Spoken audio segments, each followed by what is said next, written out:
যৌন মিলনের সময় নারীদের উপরে থাকাটা কি উচিত? সহবাসের স্বাভাবিক পন্থা হলো এই যে স্বামীর উপরে থাকবে এবং স্ত্রী নিচে থাকবে। প্রত্যেক প্রাণীর ক্ষেত্রেই এই স্বাভাবিক পন্থা পরিলক্ষিত হয়। সর্বোপরি এই দিকে অত্যন্ত সূক্ষ্মভাবে ইঙ্গিত করা হয়েছে আল কুরআনে।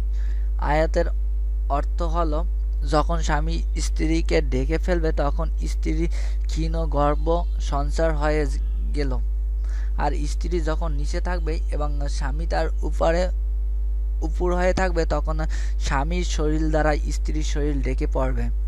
তাছাড়া এই পন্থাই সর্বাধিক আরামদায়ক। এতে স্ত্রীও কষ্ট সহ্য করতে হয় না এবং গর্ভধারণের জন্যও সেটা উপকারী ও সহায়ক।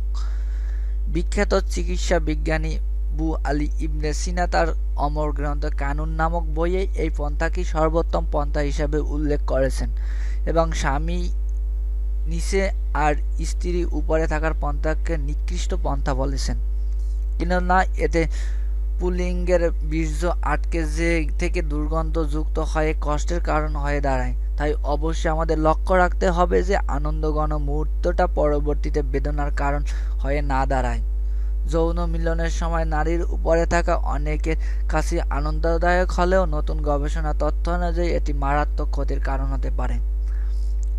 গবেষণার তথ্য অনুযায়ী মিলনের সময় নারী উপরে থাকলে গোপনাঙ্গের ক্ষতি হতে পারে। সম্প্রতি ব্রাজিলের গবেষকদের প্রকাশিত অ্যাডভান্সেস ইন ইউরোলজিতে প্রকাশিত গবেষণা ফলাফল জানা গেছে এই তথ্য।